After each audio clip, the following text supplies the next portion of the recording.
if the way you walk matters just as much as how much you walk? Since New Year's, I've gotten into running and become much more aware of my step count.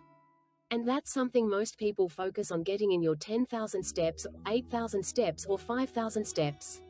Whatever your goal number is. But new research suggests that how you get those steps may be just as important as the total number. We already know that daily movement is one of the most powerful habits for long-term health. Walking, in particular, is a great movement option because it supports your heart, your brain, your metabolism, and even how long you live, and is a movement accessible to most everyone. But for busy people like us, walking often happens in tiny pieces. A quick walk to the car, a short trip to the store, a few minutes pacing during a phone call. Even better if you have a walking pad. These short bursts feel productive. But science is now showing that longer, uninterrupted walks may offer much bigger health benefits. Researchers analyzed health data from tens of thousands of adults who walked fewer than 8,000 steps per day, but instead of only counting total steps, they looked at how long people walked in one shot.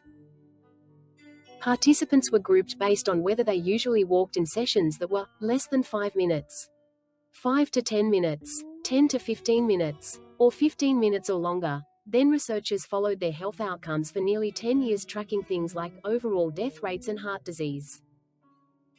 Here's what they found. People who got most of their steps in very short bursts, under 5 minutes at a time, had the highest risk of early death, and as walking sessions became longer, health outcomes improved. Even just walking in 5 to 10 minute sessions cut risk significantly.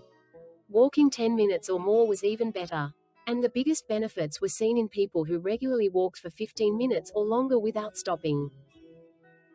Here's the most interesting part. 2 people could walk the same number of steps in a day, but the person who grouped those steps into longer walks tended to have better long-term health. So why would longer walks be more powerful? It comes down to how your body responds to sustained movement.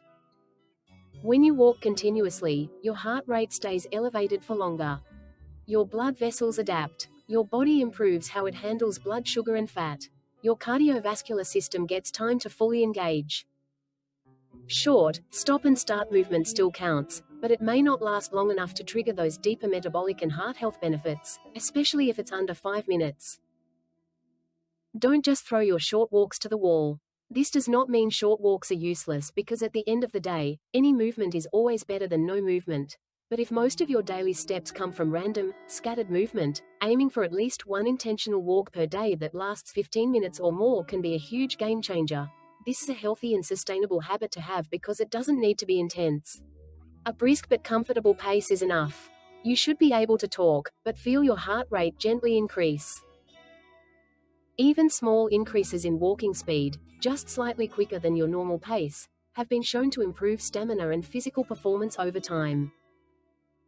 15 minutes may not sound like much, but when done consistently, it can create powerful long-term changes in energy, heart health, and metabolic function. So if you have the choice between lots of tiny walks or one longer stretch, science now leans toward the longer walk.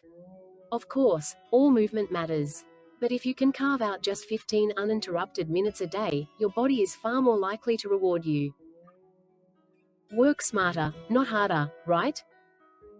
As someone who loves to take walks, I found this super interesting. Hope you did too, and don't forget to comment, like, and subscribe.